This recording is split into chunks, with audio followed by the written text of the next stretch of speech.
ikan di dalam kolam. Pergi fashion show biar bergaya. Izinkan saya memberi salam untuk para hadirin yang berbahagia. Assalamualaikum warahmatullahi wabarakatuh. Yang terhormat Ibu Kepala Sekolah Ibu Rusmi Sumanti SPDSD, yang kami hormati rekan-rekan guru beserta staf tata usaha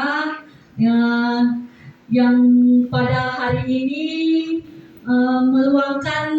terima kasih meluangkan waktunya di sore hari ini untuk kami melakukan diseminasi budaya positif. Sebelumnya puji syukur kehadiran Allah karena pada kesempatan ini kita diberikan nikmatnya bisa berkumpul di ruang SD Negeri 1 Damar ini. Salawat serta salam juga kepada junjungan kita Nabi besar Muhammad SAW beserta sahabat dan keluarganya. Nah, sebelum memulai ini, di sini saya bukan menggurui. Di sini kami di modul 1.4 untuk aksi nyata diseminasi budaya positif. Maksud saya bukan untuk menggurui ya, saya yakin Ibu dan Bapak lebih hebat. Saya merasa minder sebenarnya, tapi inilah kami di program ini untuk mendiseminasikannya, memberikan pemahaman tentang budaya positif. Lanjut. Nah, saya perkenalkan, saya Ernik dengan fasilitator kami yaitu Bapak Ahmad Zamiro SPD. Kemudian pendamping pengajar praktik saya yaitu Bapak Ruas Subakti. Lanjut, Pak. Ya. Hari ini saya akan melakukan diseminasi yaitu penyebaran pemahaman dan pengalaman budaya positif yang kami pelajari di program guru penggerak ini yaitu modul 1.4. Nah, sebelumnya ada pertanyaan, apakah setuju atau tidak hukuman itu apakah dapat mendisiplinkan anak? Apakah Ibu Bapak setuju? Tidak ya. Selanjutnya, pemberian hukuman dengan hal positif seperti membaca atau membersihkan halaman sekolah, apakah dapat meningkatkan disiplin anak? Setuju atau tidak? Tidak. Tidak. Ujumi tidak. Tidak. Setuju. Boleh berbeda, tidak dipermasalahkan. Ada yang setuju, ada yang tidak. Nah, kemudian memberi penghargaan dapat meningkatkan motivasi belajar anak. Setuju atau tidak? Setuju. Nah, selanjutnya Pak. Nah, budaya positif. Di dalam budaya positif ini kemarin di poin-poin materinya pertama disiplin positif dan nilai-nilai kebajikan universal, kemudian teori motivasi, hukuman dan penghargaan, kemudian restitusi.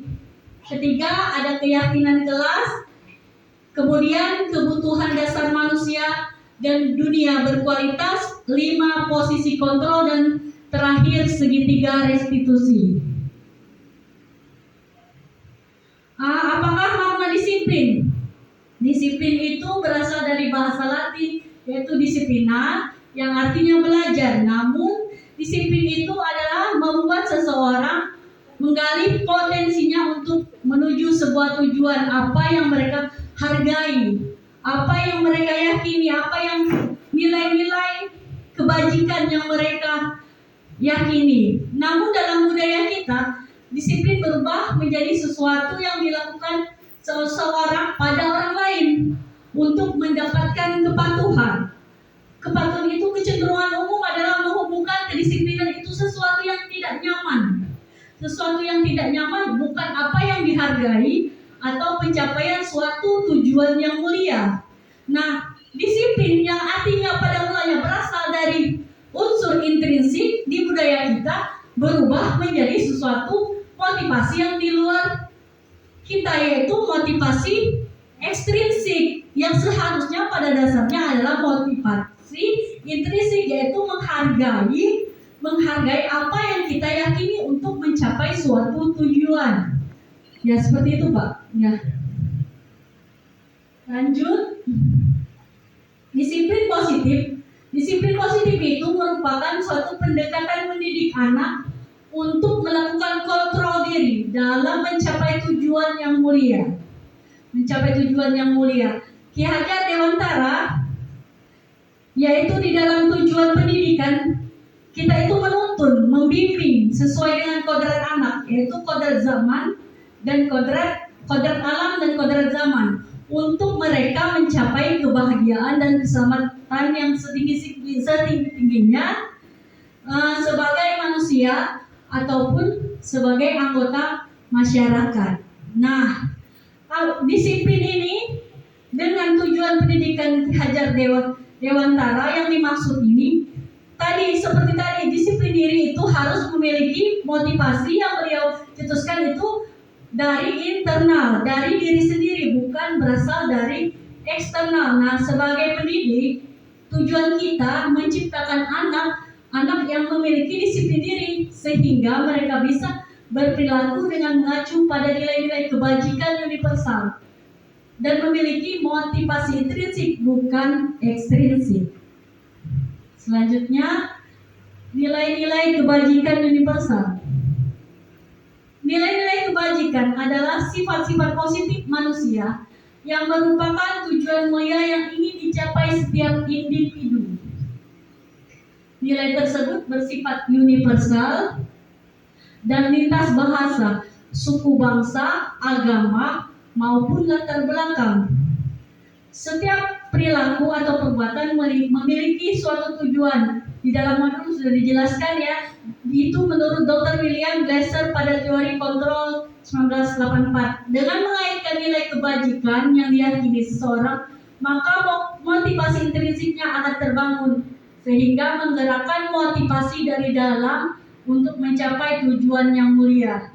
Nilai-nilai kebajikan yang ingin dicapai adalah nilai kebajikan yang sesuai dengan profil pelajar Pancasila, yaitu yang pertama beriman dan bertakwa kepada Tuhan Yang Maha Esa, kemudian berkebinekaan global, mandiri, kreatif, gotong royong, dan bernalar kritis. Saya rasa kalau di sekolah kita budaya positif ini sudah sangat berjalan, sudah sesuai sekali dengan profil pelajar Pancasila. Perubahan paradigma, saya coba Bu Meriska ke depan dengan Bu Ismi. Mohon Bu kesediaannya. Ibu sesuatu yang Ibu cintai. Nah, tugas Ibu Gita, silakan Ibu bagaimana caranya Ibu merayu Bu Ismi ini supaya yang dicintai Bu Ismi ini, yang disayangi, yang dihargai Bu Ismi ini, supaya Bu Ismi buka. Bagaimana cara merayunya? Ayo silakan.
natural betul.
Bakalan ngasih kalau tinggal jantung ini sebentar tidak kuat. Kalau kita memang di sini Paris tuh. Iya, berarti nggak kok. Iya lah, budaya kontrolnya. Akhirnya Bu Ismi bukakan ya. Bu Ismi berikan kepada kita. Bu, coba saya tanya apa tadi yang Ibu bayangkan, Ibu hargai, yang Ibu cintai itu apa? Yang saya cintai itu adalah kalau ini saya bayangnya dapat barangnya nggak sedikit, nggak dapat dibagi, jadi mana lagi pesannya jangan dibagi ini, gitu. Nah, tepuk tangan untuk Bu Gita dan Bu Ismi. Terima kasih Bu. Nah, posisi kontrol. Akhirnya ya dengan berkat bujuk rayuan Bu Gita dibagi sedikit dari Bu Ismi. Nah, begitu juga lah dengan posisi kontrol kita. Yang mengontrol, posisi kontrol yang mengontrol kita itu adalah kita, tidak bisa dari luar. Begitu juga kita dengan murid. Ilusi seorang guru bisa mengontrol murid. Sebenarnya itu bukan dari luar. Posisi kontrol itu adalah diri kita, motivasi dari kita bahwa kita mengontrol diri kita. Apa yang kita hargai, apa yang kita inginkan, kita sendirilah yang mengontrolnya.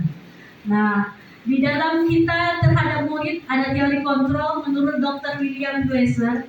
Dalam kontrol teori yang kemudian hari berkembang dengan yang dinamakan choice theory, meluruskan beberapa miskonsepsi tentang makna kontrol, yaitu ilusi guru mengontrol murid, kemudian ilusi bahwa semua penguatan itu positif, efektif, dan bermanfaat, ilusi bahwa kritik dan membuat orang merasa bersalah dapat menguatkan karakter, ilusi bahwa orang dewasa memiliki hak untuk memaksa.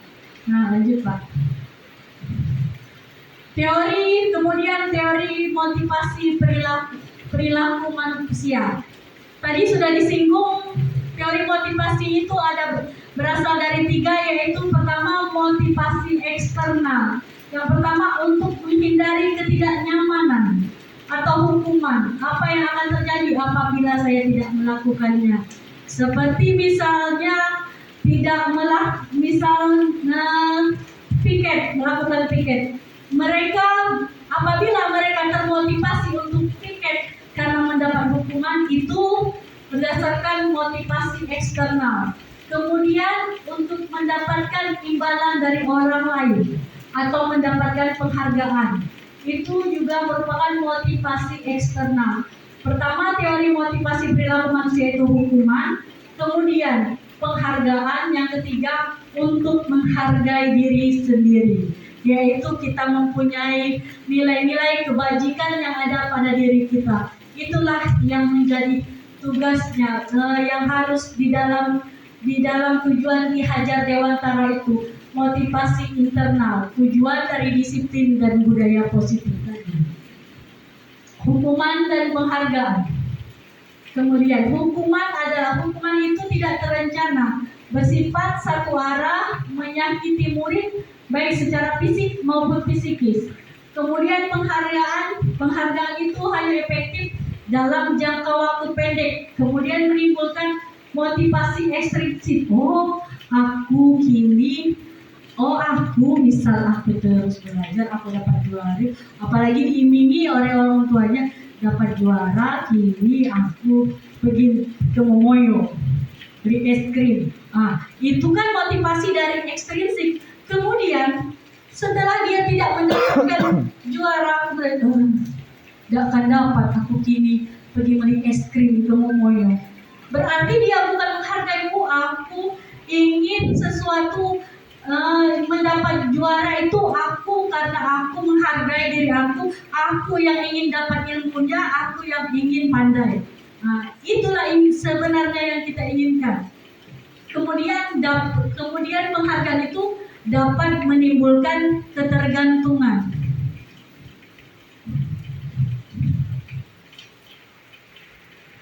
Dihukum oleh penghargaan. Penghargaan berlaku sama dengan hukuman, dalam arti meminta atau membujuk seseorang melakukan sesuatu untuk memenuhi suatu tujuan tertentu dari orang lain, meminta atau membujuk. Dorongannya eksternal dan ada faktor ketergantungan. Beberapa dampak dari pemberian penghargaan menurut Alfikon 1993 yaitu pengaruh jangka pendek dan jangka panjang. Penghargaan tidak efektif. Penghargaan itu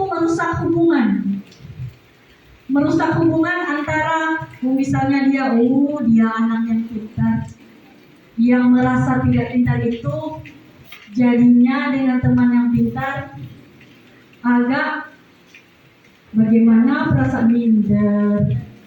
Jadi di kurikulum Merdeka ini kita sudah alhamdulillah di SD kita kemarin semester 1 sudah melakukan itu. Tidak ada lagi anak-anak yang juara 1, juara 2. Jadinya mereka tidak merasa minder. Hanya kita menunjukkan bahwa mereka mempunyai bakat di bidang ini, sesuai dengan minat dan bakatnya. Kemudian penghargaan menurunkan kualitas. Penghargaan mematikan kreativitas, kemudian penghargaan menghukum. Apakah kita masih boleh memberikan penghargaan untuk murid, Bu Yumi? Boleh. Masih boleh. Ibu lain? Boleh. Ya, boleh. Masih boleh, tetapi tidak boleh itu berjangka panjang untuk ketergantungan, supaya mereka tidak ketergantungan. Bentuk program kebajikannya dalam bentuk apa? Beri dukungan, misalnya tadi dalam bentuk program kebajikan atau apresiasi kepada murid, tadi penghargaannya dalam bentuk seperti apa? Beri dukungan kepada mereka secara khusus, beri pengakuan secara pribadi, kemudian beri pengakuan kepada semua murid secara bergantian. Jangan hanya murid yang dia yang pintar, dia aja yang ditonjolkan seperti itu. Tidak, ada juga anak yang dia mungkin di sana, tapi dia mempunyai bakat di bidang lain. Kita berikan secara murid secara bergantian, tidak monoton dengan anak-anak itu saja. Tidak, anak itu kita tidak memandangnya dari segi anak ini pintar, anak ini tidak, tapi semua siswa sama. Kemudian beri pengakuannya secara konsisten, kemudian fokus pada prosesnya. Nah, ibu-ibu, ini ada ice breaking Setelah duduk, mohon berdiri. Kita ice breaking sama-sama.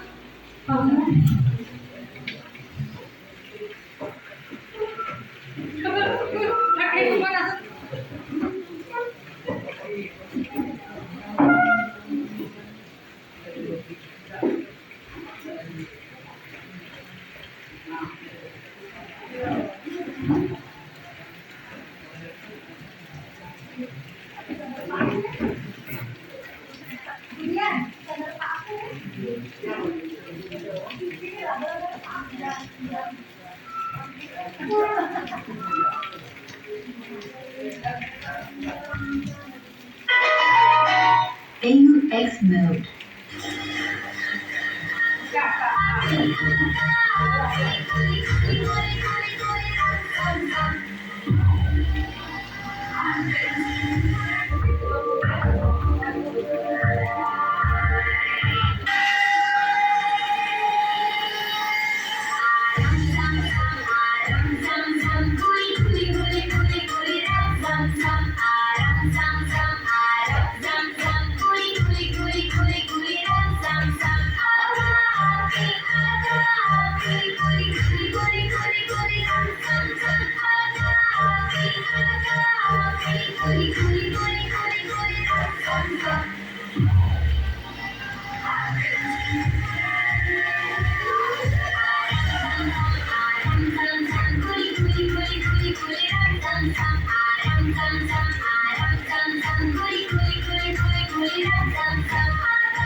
Terima kasih, maaf Ibu. Terima kasih.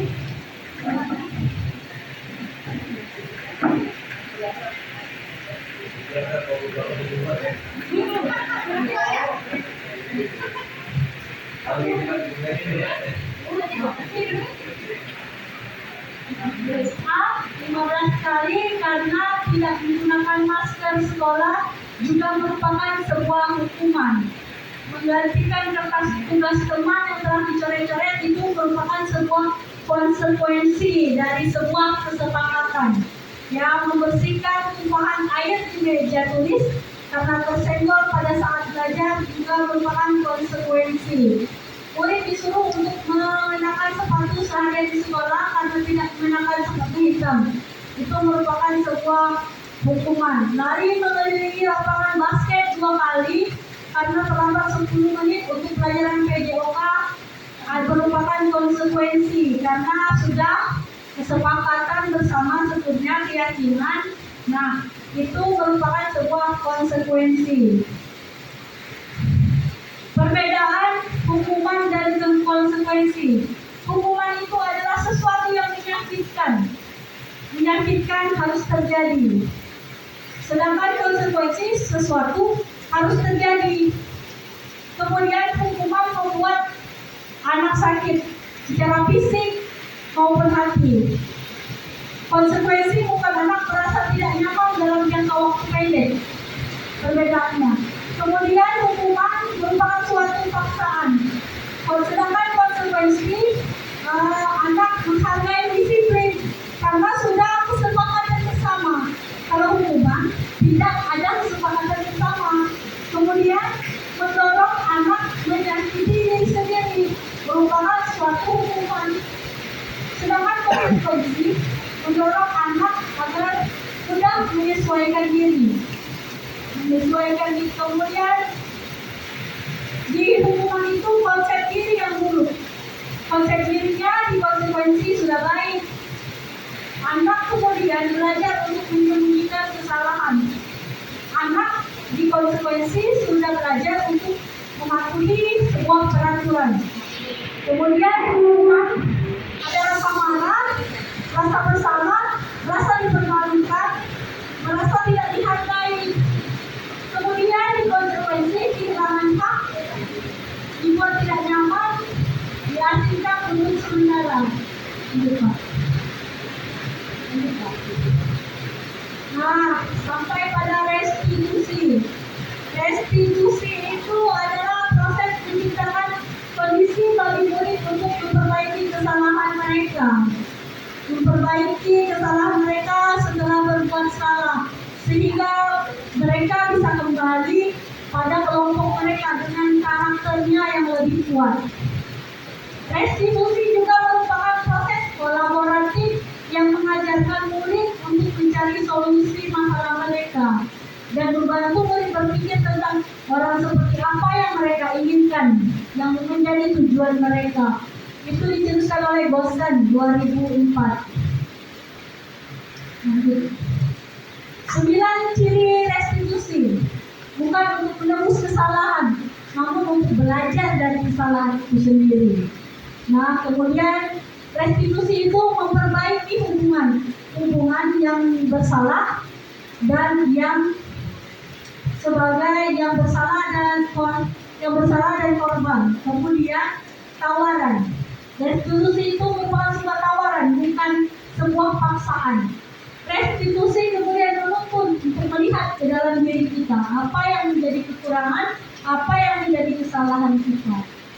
Kemudian restitusi mencari kebutuhan dasar yang mendasari tindakan. Kemudian restitusi diri adalah cara yang paling baik. Kemudian restitusi fokus pada karakter. Pada karakter itu untuk berubah, bukan pada tindakannya. Restitusi fokus pada solusi. Pada solusinya apa yang kita carikan solusi pada anak tersebut. Kemudian restitusi mengembalikan murid yang bersalah pada kelompoknya.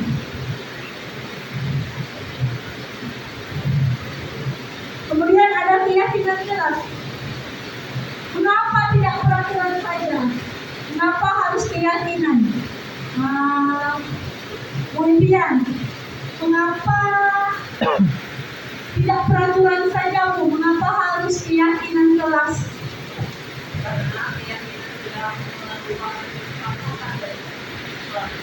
Ya, tepuk tangan kasih Allah untuk ujian. Terima kasih, Bu. Ya, benar. Keyakinan kalau peraturan hanya dibuat oleh guru sendiri, kan? Nah, kalau yang keyakinan kelas adalah berupa nilai-nilai sebuah kebajikan yang telah disepakati oleh warga kelas, baik guru maupun siswa, yang telah didiskusikan, dan itu menjadi sebuah keyakinan kelas. Keyakinan kelas itu untuk mendukung motivasi intrinsik, yaitu kembali ke nilai-nilai atau keyakinan-keyakinan lebih menggerakkan daripada mengikuti serangkaian peraturan-peraturan. Keyakinan, nah seperti tadi yang sudah disinggung, keyakinan itu nilai-nilai kebajikan universal yang disepakati secara tersirat dan tersurat. Keyakinan jelas itu bersifatnya lebih abstrak daripada peraturan yang lebih rinci dan konkret. Keyakinan jelas berupa pernyataan universal. Seperti apa? Seperti datang tepat waktu. Kita tidak menggunakan kata tidak boleh datang tepat waktu. Tidak menggunakan kata seperti itu, tapi menggunakan datang tepat waktu, menghargai dan menghormati sesama teman. Seperti itu. Tidak boleh menggunakan kata tidak. Keyakinan jelas berupa pernyataan universal tadi sudah. Kemudian pernyataan keyakinan jelas senantiasa dibuat dalam bentuk yang positif. Nah, tidak boleh mengejek teman, tidak, tapi lebih ke menghargai, menghormati teman. Kemudian keyakinan jelas sebaiknya sesuatu yang dapat diterapkan di lingkungan tersebut. Keyakinan kelas 4, keyakinan kelas 4 jadi diterapkan di kelas 4. Kemudian semua warga kelas hendaknya ikut berkontribusi dalam penguatan keyakinan lewat kelas, lewat kegiatan curah pendapat. Bersedia meninjau kembali keyakinan kelas dari waktu ke waktu. Nah, tidak mesti keyakinan kelas itu, mungkin ada yang ingin ditambahkan. Boleh kita ubah, meninjau ulang kembali. Lanjut. Nah, ini proses pembuatan keyakinan kelas 4. Videonya semalam belum sempat diedit, jadi masih proses, tidak bisa ditayangkan di sini. Kami sudah membuat keyakinan kelas di kelas 4, sudah kami jalankan walaupun masih dalam proses untuk mengarah ke arah yang lebih baik dari hari ke hari.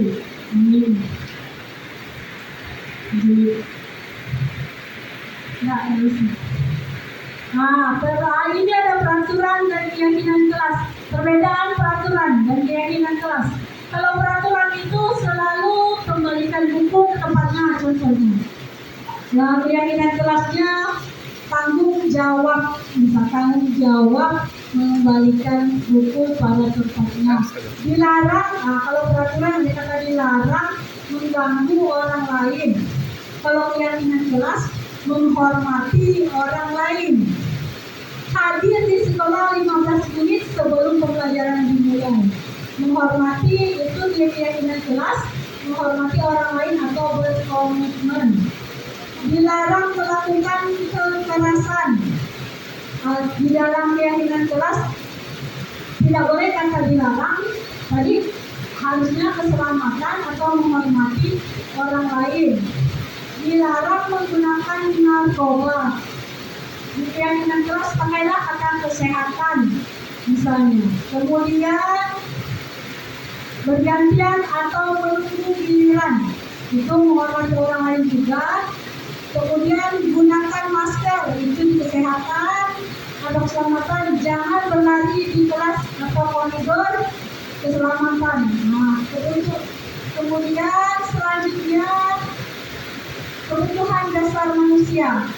Kebutuhan dasar manusia itu ada 5. Yang pertama, bertahan hidup, kasih sayang dan rasa diterima, penguasaan, kebebasan dan kesenangan. Bertahan hidup itu kebutuhan yang bersifat fisiologis untuk bertahan hidup, misalnya kesehatan, rumah, dan makanan. Kemudian kebutuhan dasar manusia itu adalah kasih sayang dan rasa diterima. Meliputi kebutuhan akan hubungan dan koneksi sosial.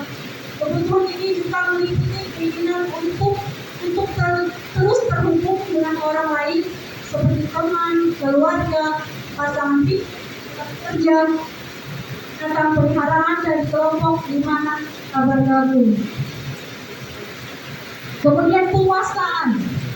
Kebutuhan ini meliputi keinginan untuk dianggap berharga, bisa membuat perbedaan, bisa membuat pencapaian, kompeten, diakui, dihormati. Kebebasan, kebutuhan akan kemandirian, otonomi, memiliki pilihan dan mampu mengendalikan arah hidup seseorang. Kemudian kesenangan itu kebutuhan akan kesenangan seperti mencari kesenangan bermain, tertawa, kesenangannya mungkin bernyanyi, seperti hobi. 5. Nah, berdasarkan tadi 5 kebutuhan dasar manusia, ada 5 posisi kontrol kita sebagai seorang guru. Yang pertama adalah penghukum. Penghukum itu seperti menghardik, menunjuk, menyakiti. Kemudian ada pembuat merasa bersalah. Kemudian posisi kontrol kita sebagai guru, sebagai teman, kemudian sebagai pemantau, dan sebagai manajer. Lebih lanjut, ini dicontohkan dalam sebuah video 5 posisi kontrol kita sebagai seorang guru.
Posisi pemantau, dalam posisi pemantau atau monitor.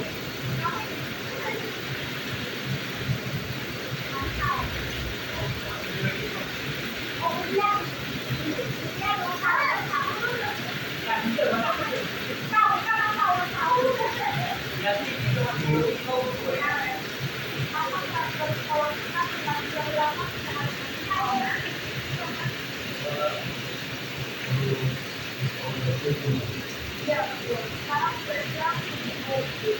Kemarin saya tahu konferensi kesepakatan.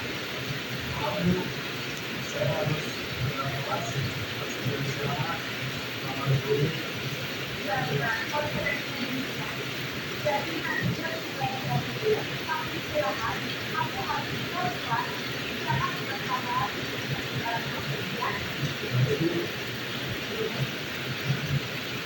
Dan yang terakhir yang harus sebagai guru dianjurkan sebagai posisi manajer.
Jadi kalian akan saya awasi dan berdepan. Akan dimakan dalam masa dari negara adalah tidak disebutkan kemarin ada suara tadi. Terima kasih bersama kami. Sekarang kami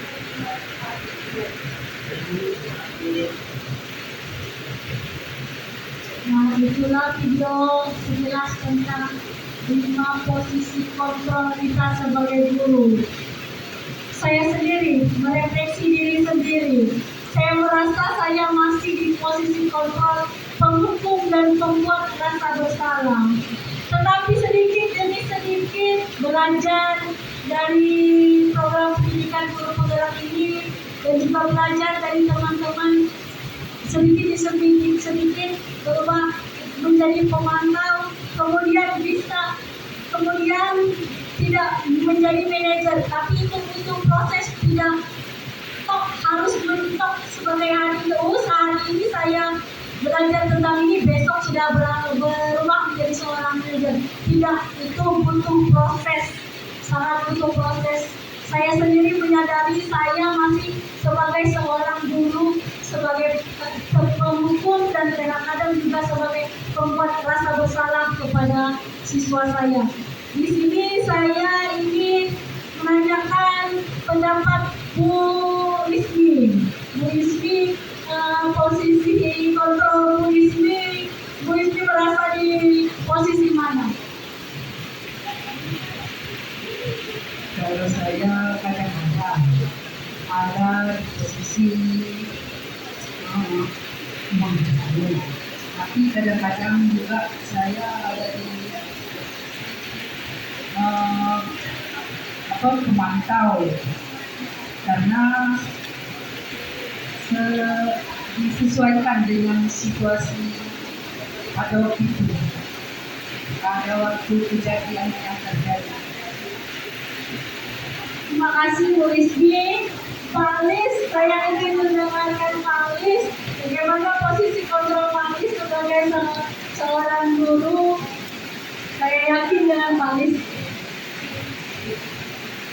Oke, terima kasih atas kesempatannya. Kalau saya sebenarnya karakternya karena karakter guru, karena saya lebih kepada komisi pemukul sebenarnya banyak komisi pemukul. Kami kadang-kadang juga saya bisa menjadi teman mereka, ya, tempat mereka bisa serius, ya, membuat kesepakatan bagaimana tapi kalau memang melanggar keyakinan keluarga yang kita sudah sepakati. Jadi itu dari saya.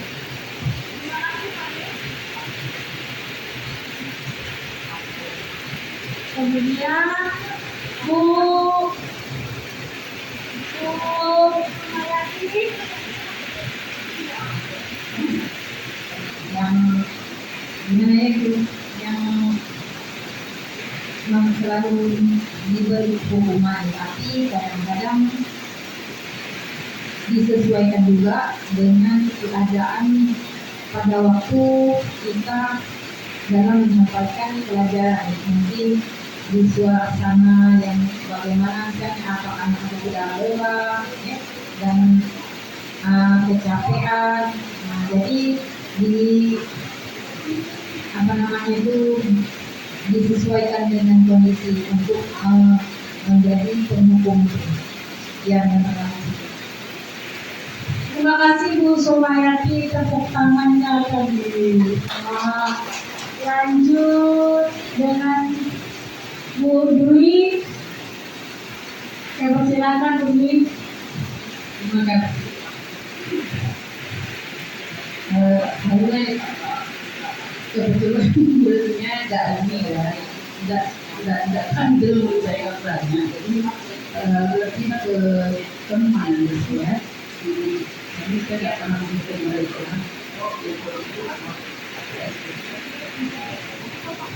Terima kasih Bu Dwi. Kemudian Bu Dian Herawati, senior kami, Ibu kelas 6 di paling tinggi ini. Bu Dian Herawati, kami mendengarkan bagaimana posisi kontrol seorang Bu Dian Herawati yang menurut kami ibu yang hebat. Silakan Bu. Kalau kami dari kelas 6, kalau untuk hukuman itu tidak terlalu apa ya, kalau bagi aku ya, kebanyakan sekarang sebagai teman atau sebagai penakal. Karena kalau teman, kalau kita nak lebih dekat dengan mereka, kita harus banyak sebagai teman. Nah, kalau itu maksud kami. Terima kasih Bu Dian Herawati. Lanjut, kalau Bu Yanti, bagaimana posisi kontrol Ibu sebagai pimpinan, bagaimana Ibu kami di sini tanya Bu sekarang Ibu menilai kami sebagai guru, posisi kontrol kami menurut Ibu seperti apa kami di kelas itu atau di luar kelas? Mohon Bu. Terima kasih atas kesempatan. Kebetulan Ibu tidak senantiasa gitu ya masuk ke kelas, tapi ada kalanya kadang-kadang mendengar guru-guru yang mungkin memarahi muridnya dan segala macam, dan kayaknya beragam kayaknya. Jadi ada yang hanya menghukum, ada yang lebih menganggap sebagai teman, ada juga yang merasa yang bersalah dan merasa bersalah gitu ya. Tapi di sini yang lebih bagusnya yang terakhir itu ya, yang sebagai manajer. Kalau Ibu juga jadi guru ya, mungkin Ibu lebih dominan ke apa ya, yang tadi yang merasa bersalah, dari nambah bersalah gitu, yang nomor 2 kayak itu rasanya.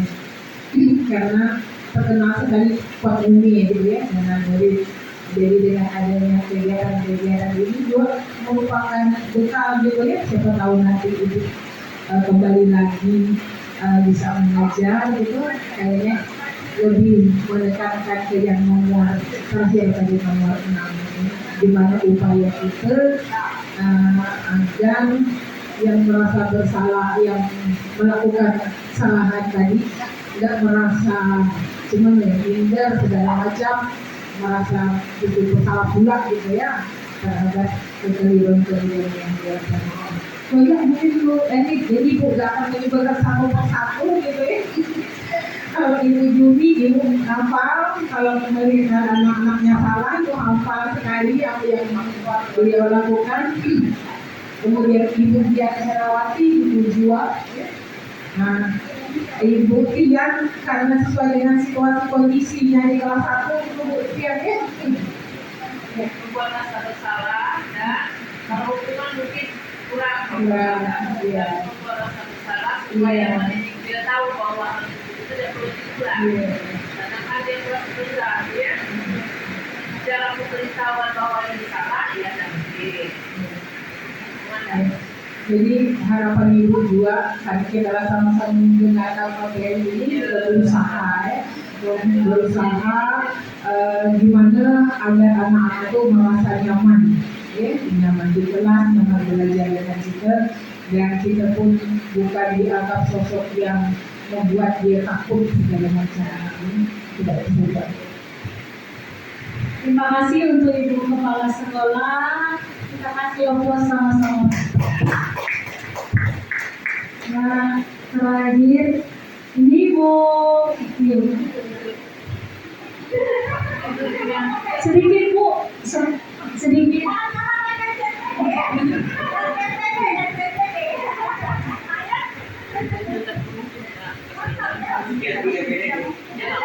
Sering terlambat di kelas 2 ya, sering banget kelas 2.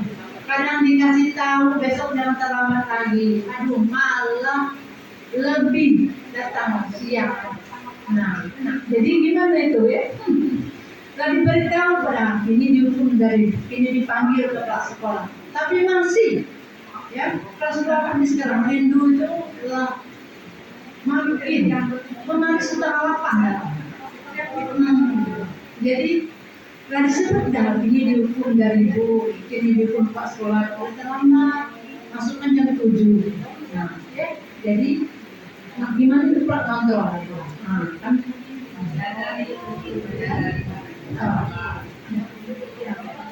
Ibu, terima kasih Bu, kasih aplausnya.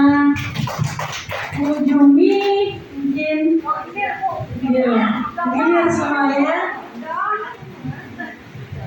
Baik, terima kasih. Ya kalau saya pribadi sebelum mengikuti pendidikan program guru penggerak ini memposisikan diri biasa lebih banyak ke pembuat rasa bersalah. Nah, namun setelah mengikuti program pendidikan guru penggerak, mulai Ica nyoba untuk memposisikan diri ke posisi manajer Ica gitu.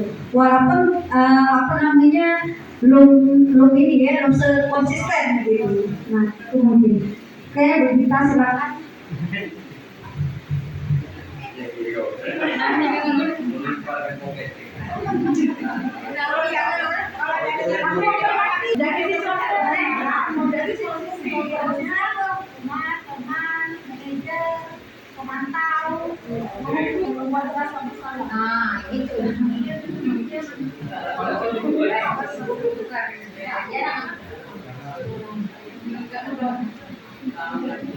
Terima kasih Bu Gita. Lanjut ke Bu Edian, senior kami. Ya, terima kasih atas kesempatannya. Senior memang lebih banyak belajar daripada junior kita yang hebat, terutama untuk junior kita yang sudah memberikan pembekalan juga di hal ini ya. Sebenarnya kami sebagai senior itu mungkin sudah banyak juga masukkan asam garamnya. Jadi kalau pengalaman saya di kelas rendah, memang tidak mungkin menghukum, itu tidak mungkin. Karena untuk ketelatan itu pun jangan sampai besoknya dia malah jadi tidak masuk lagi kalau saya berikan hukuman ataupun ultimatum gimana gitu. Paling saya mengucapkan kalau sudah sampai 7:30, saya mengucapkan kalau dia cewek, saya bilang selamat siang Bu. Dia tahu bahwa itu hal tersebut, sudah tahu dia salah, tapi dia unyuk-unyuk menyalahkan saya. Maaf Bu ya, saya kesiangan. Kenapa sampai kesiangan? Kelamaan beol katanya. Nah kan jadi kita tidak mungkin kan Bu langsung menjudge mereka bahwa hal tersebut salah maksud saya. Jadi saya kadang-kadang ya mungkin aku yang harus menyadari diri gitu bahwa hal ini tidak boleh saya kenapa saya sendiri tahu bahwa si anak ini kan kadang-kadang tidak setiap hari kesiangan, jadi saya tanyakan kenapa kesiangan. Oh ini Bu masih beolnya lama. Oh ya udahlah. Nah besok jangan lagi, cuma dikasih tahu. Jadi posisi saya itu sebagai yang pembawa rasa bersalah sih, ya, tetapi kadang juga menjadi teman. Saya rasa seperti itu tanggapan dari kami. Terima kasih. Terima kasih semuanya kepada Ibu Kepala Sekolah dan rekan-rekan guru telah memberikan masing-masing posisi kontrolnya di dalam kelas maupun di luar kelas. Nah, untuk tadi kan sudah ada 5 posisi kontrol guru, ada sebagai penghukum, pembuat rasa bersalah, kemudian teman, pemantau, dan yang terakhir sebagai manajer. Di kurikulum Merdeka ini sesuainya kita dianjurkan untuk menjadi seorang posisi kontrol kita adalah seorang manajer, tapi tidak harus langsung berubah. Itu butuh proses yang panjang. Dari sedikit demi sedikit kita memperbaiki diri. Nah, untuk sebagai posisi kontrol manajer tadi, untuk anak yang mungkin kurang disiplin, kita menggunakannya untuk menstabilkannya menggunakan segitiga restitusi. Segitiga restitusi itu merupakan proses dialog yang dilakukan oleh guru agar murid menjadi mandiri dan bertanggung jawab. Saat guru berada di posisi manajer, yang dikembangkan adalah motivasi intrinsik yang ada pada anak untuk menimbulkan motivasi yang ada pada dirinya. Kemudian sehingga nilai-nilai kebajikan dapat diresapi dan dikembangkan menjadi sebuah kebiasaan positif dan membuat untuk membentuk sebuah karakter pada anak itu.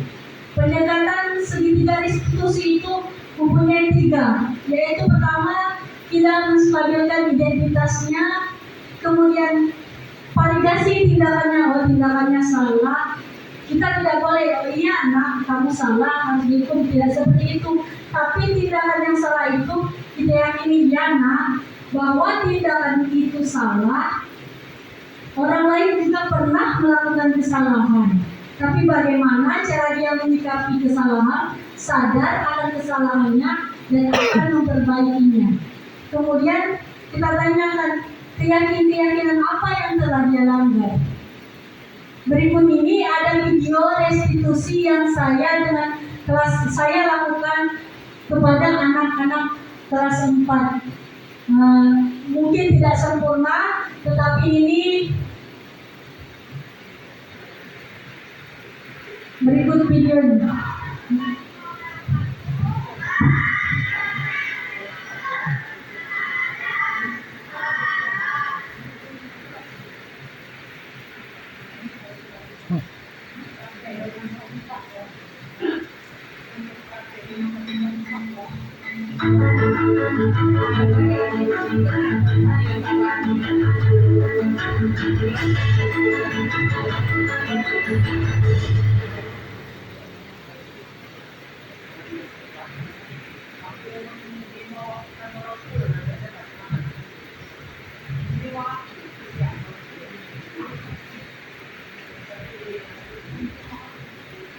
Restitusi memberikan kesempatan atau memperbaiki diri pada siswa.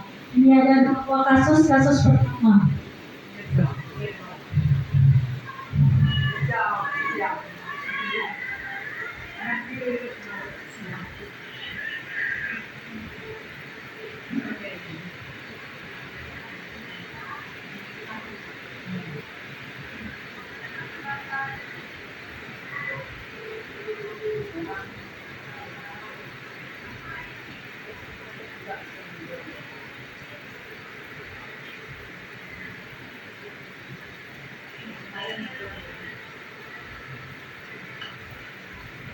Kita telah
Ya.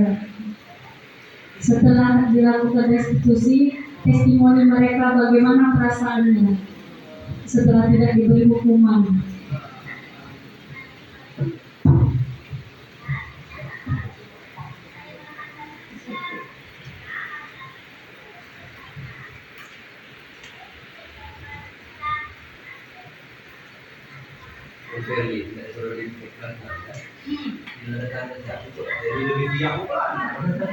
Atau tindakan mereka. Yang terakhir, menanyakan keyakinan-keyakinan atau nilai-nilai yang berharga itu sendiri. Nah, lanjut refleksi terakhir. Refleksi bagaimana perasaan ini sudah di penghujung refleksi terakhir.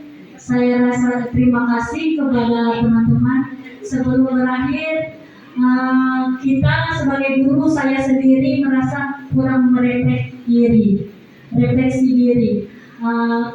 Setelah tadi saya menyampaikan diseminasi budaya positif, refleksi, saya ingin mendengarkan refleksi dari teman-teman bagaimana perasaannya setelah mendengarkan pemaparan budaya positif dari saya. Saya mulai dari Bu Gita. Waktu dan tempat saya persilakan, Bu. Kesan Anda sebagai guru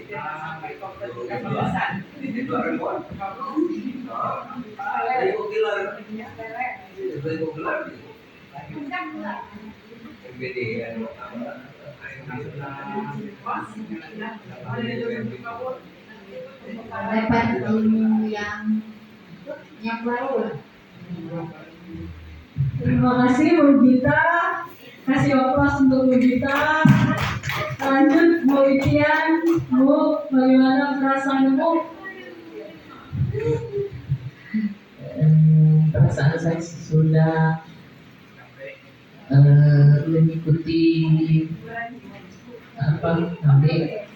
budaya positif ini menambah ilmu saya bahwa selama ini saya masih merasa sangat kurang dalam budaya positif yang saya terapkan di kelas. Jadi dengan diseminasi ini saya berterima kasih. Insya Allah saya akan memperbaiki diri menuju ke level seorang manajer nantinya.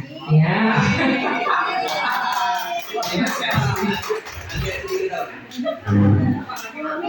Sampai ke manajer, posisi sampai pensiun.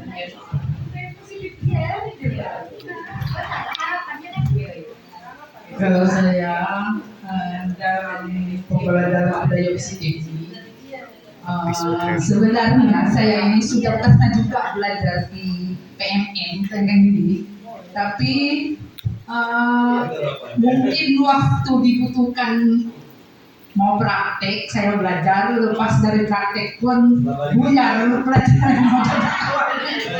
Jadi mudah-mudahan mungkin perlunya sering mempelajari budaya positif ini lebih sering lagi supaya tertanam pada diri saya dan dapat menerapkannya pada siswa. Terima kasih Bu Ismi, Pak Lis. Terima kasih atas kesempatannya. Setelah mendengar pemaparan dari Ibu Ernik tentang bagaimana refleksi diri apa yang sudah selama ini kita lakukan, ternyata memang sangat bertolak belakang dengan budaya positif, ya. Karena pemberian hukuman itu, terutama buat diri saya rasa memang sangat-sangat tidak baik buat anak, karena sampai kapanpun itu akan berbekas, ya. Karena saya sudah juga mengalami, ada beberapa anak sampai ketemu dengan saya sudah punya keluarga pun masih tetap gitu. Saya pernah dulu diberi kekerasan dari seorang guru olahraga, jadi mereka tetap akan ingat terus gitu. Dengan pemaparan yang disampaikan oleh Bu Eri tadi, sebenarnya buat saya ini satu gambaran bagaimana jadi seorang guru yang baik ke depannya, bahwa benar apa yang disampaikan oleh Bu Eri tadi, untuk mencapai seorang manajer itu memang tidak seperti membalikan telapak tangan untuk proses. Dan juga kita tahu bahwa kita ketemu dengan anak didik itu dengan berbagai macam karakter. Ada mereka yang bisa kita beri penguatan atau sebagai pemantau mereka paham gitu. Tapi ada anak yang memang setelah diberikan hukuman baru akan berubah. Tapi pada akhirnya yang kita harapkan benar tadi ada nilai budaya intrinsik, kalau tidak salah tadi saya dengar, harusnya gitu, datang dari anak didik itu sendiri.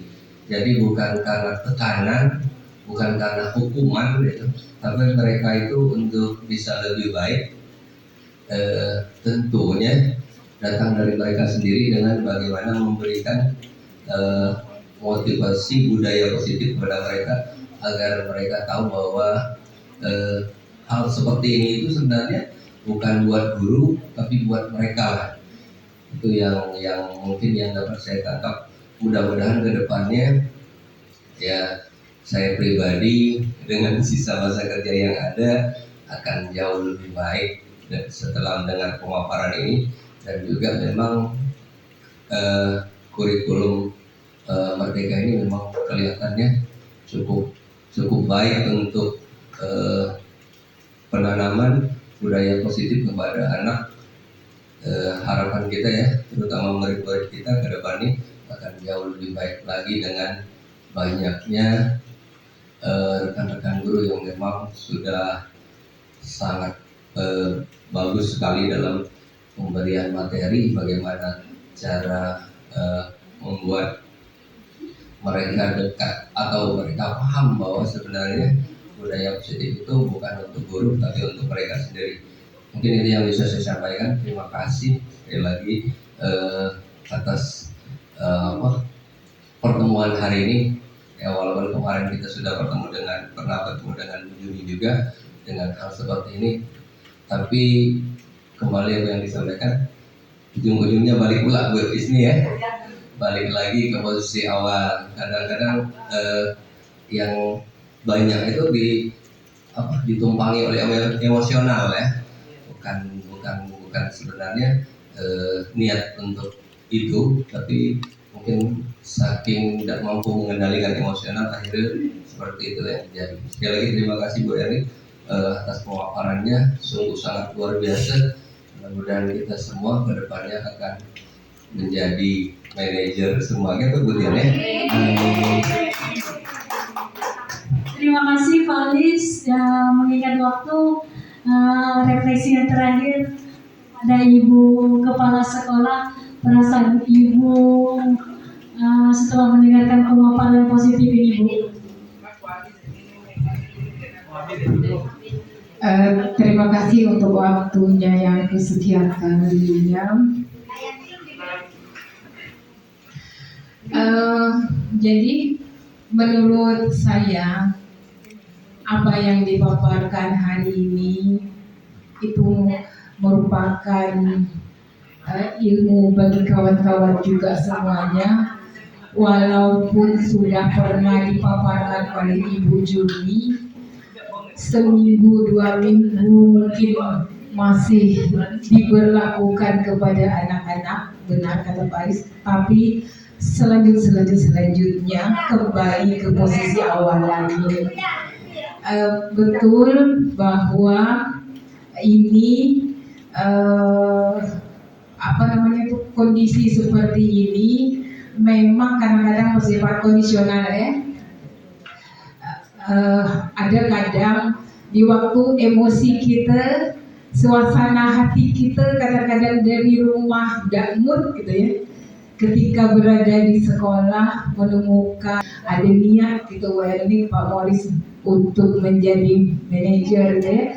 Nah saya yakin kalau sudah niat insya Allah mudah-mudahan tercapai dan kita pun menjadi pendidik ya. Pendidik kemudian pendidik kita di zaman dulu beda Bu ya dengan sekarang ya. Ya benarlah kata kita Jadewantara bahwa kita itu mendidik itu sesuai dengan zamannya. Terus tapi kalau orang-orang dulu mendidiknya justru anak-anak tuh kuat gitu ya. Tapi sekarang karena banyaknya keringanan-keringanan pada anak dan itu pun menjadi tuntutan kita sebagai pendidik, kita ikut teori dan mempraktekkannya dalam kehidupan sehari-hari itu kadang-kadang bertolak belakang, bertentangan sebenarnya gitu ya. Jadi kita kembalikan pula dengan kawan-kawan semua. Pastinya setelah mendengarkan paparan dari Bu Erni tadi ada niat untuk berubah, berproses, dan semoga apa yang diniatkan tadi benar-benar mencapai tujuan. Nah, salah satunya itu Pak Morris yang sudah diuji sebelum memaparkan materi ini kemarin. Benar ya Pak Morris. Oh gitu aja Bu. Terima kasih untuk Ibu Kepala Sekolah, aplausnya. Tiba di ujung acara. Terima kasih untuk teman-teman rekan-rekan semua, Ibu Kepala Sekolah yang telah memberikan kesempatan sampai di penghujung acara. Untuk SD Negeri 1 Damar, maju jaya, kita bersama membangun budaya positif yang lebih baik. Ya, saya sebagai junior minta maaf kalau saya banyak kekurangan, saya merasa saya banyak kurang, ya. Tapi mohon bantuannya. Saya apalah diri saya dibandingkan ibu-ibu semua di sini yang banyak makan asam garamnya. Terima kasih. Di awal dengan pantun, maka saya akhiri dengan sebuah pantun. Ya, oh iya Bu. Di awal tadi kan itu ada bermain peran kan antara Bu Imi dengan kita. Sebenarnya maknanya itu apa yang didapat? Bahwa posisi kontrol kita, bagaimana kita meyakini sesuatu, tidak ada orang dari luar itu yang bisa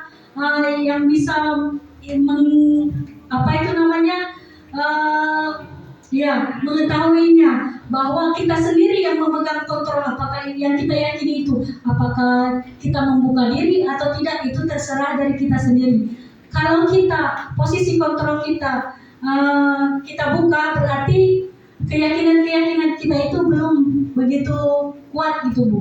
Kalau posisi kontrol kita kuat, maka apa yang kita yakini, suatu yang kita yakini itu tidak berasal dari luar, tapi dari diri kita sendiri. Seperti itu, Bu. Motivasi intrinsik maksudnya, Bu. Jadi multismi tidak nak. Rayuannya seperti kita budaya positif, seperti kita disiplin, walaupun apapun pasti kita akan melakukannya. Nah, seperti itu, karena sudah tertanam di dalam diri kita. Nah, di penghujung ini presentasi saya, izinkan saya karena diawali oleh sebuah pantun, maka saya akan mengakhirinya juga dengan pantun. Maaf, masih menggunakan handphone karena tidak hafal. Burung dara, burung cendrawasih bertemu di Papua. Izinkan saya mengucapkan terima kasih. Semoga bermanfaat untuk kita semua. Assalamualaikum warahmatullahi wabarakatuh.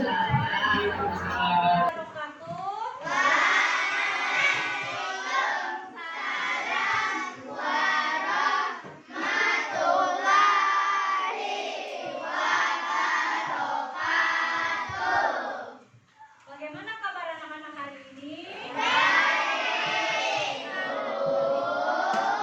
Alhamdulillah, sudah sarapan semuanya? Nah, di semester ini Ibu tanya kalian di kelas berapa sekarang? Kelas berapa? 4. Bagaimana Ibu tanya? Kelas impian kalian?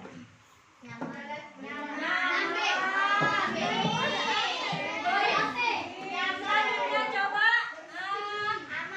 Faizan apa? Aman ya. Lanjut, selanjutnya apa Era? Bersih ya. Untuk itu semuanya terjadi kita butuh semua keyakinan kelas. Keyakinan kelas itu bagaimana membuatnya? Kita semua kesepakatan antara ibu dengan anak-anak semua.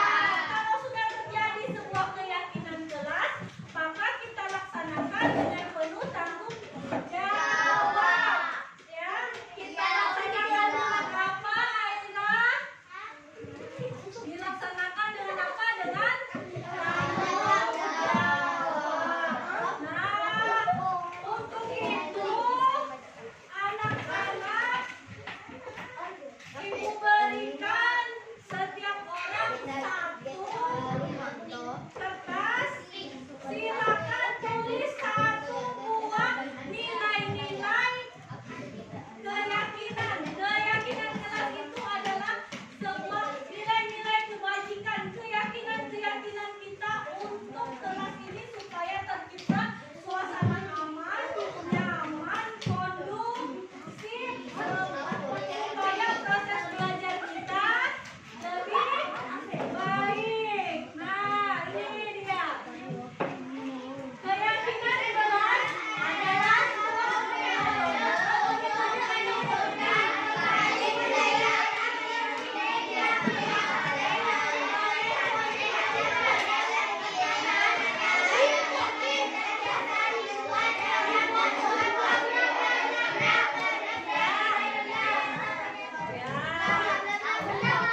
apakah bisa dimulai?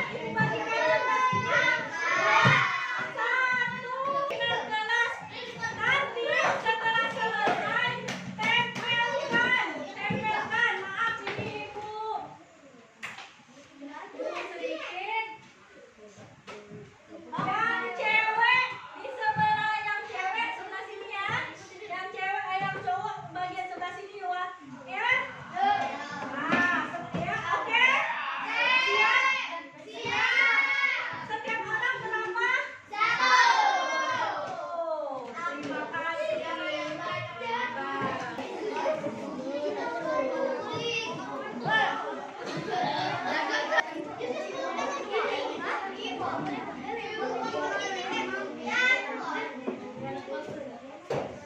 Tolong menempelnya yang